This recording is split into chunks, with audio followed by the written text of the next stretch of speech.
ఈరోజు కరెంట్ అఫైర్స్లో భాగంగా international youth day 2024 theme from clicks to progress youth digital pathways for sustainable development.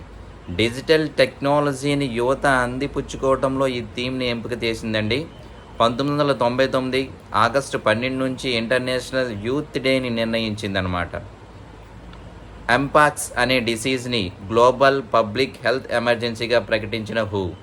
Africa దేశమైన republican of కాంగోలో mpox diseases పెరగడంతో world health organization దీన్ని global public health ఎమర్జెన్సీగా నిర్ణయించింది.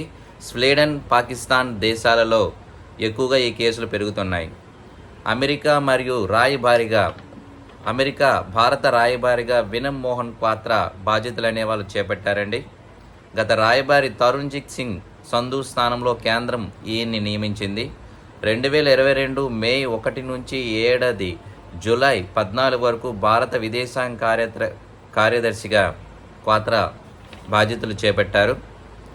గతంలో నేపాల్, ఫ్రాన్స్ దేశాల్లో రాయబారిగా పనిచేసిన అనుభవం అనేది క్వాత్రాకు ఉందండి.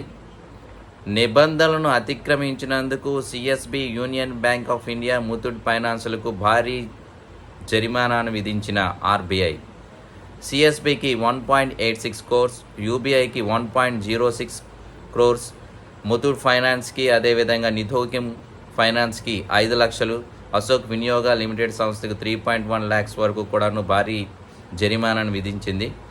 రాష్ట్రపతి ద్రౌపది ముర్ము 103 గ్యాలంటరీ అవార్డులకు ఆమోదం తెలిపారండి.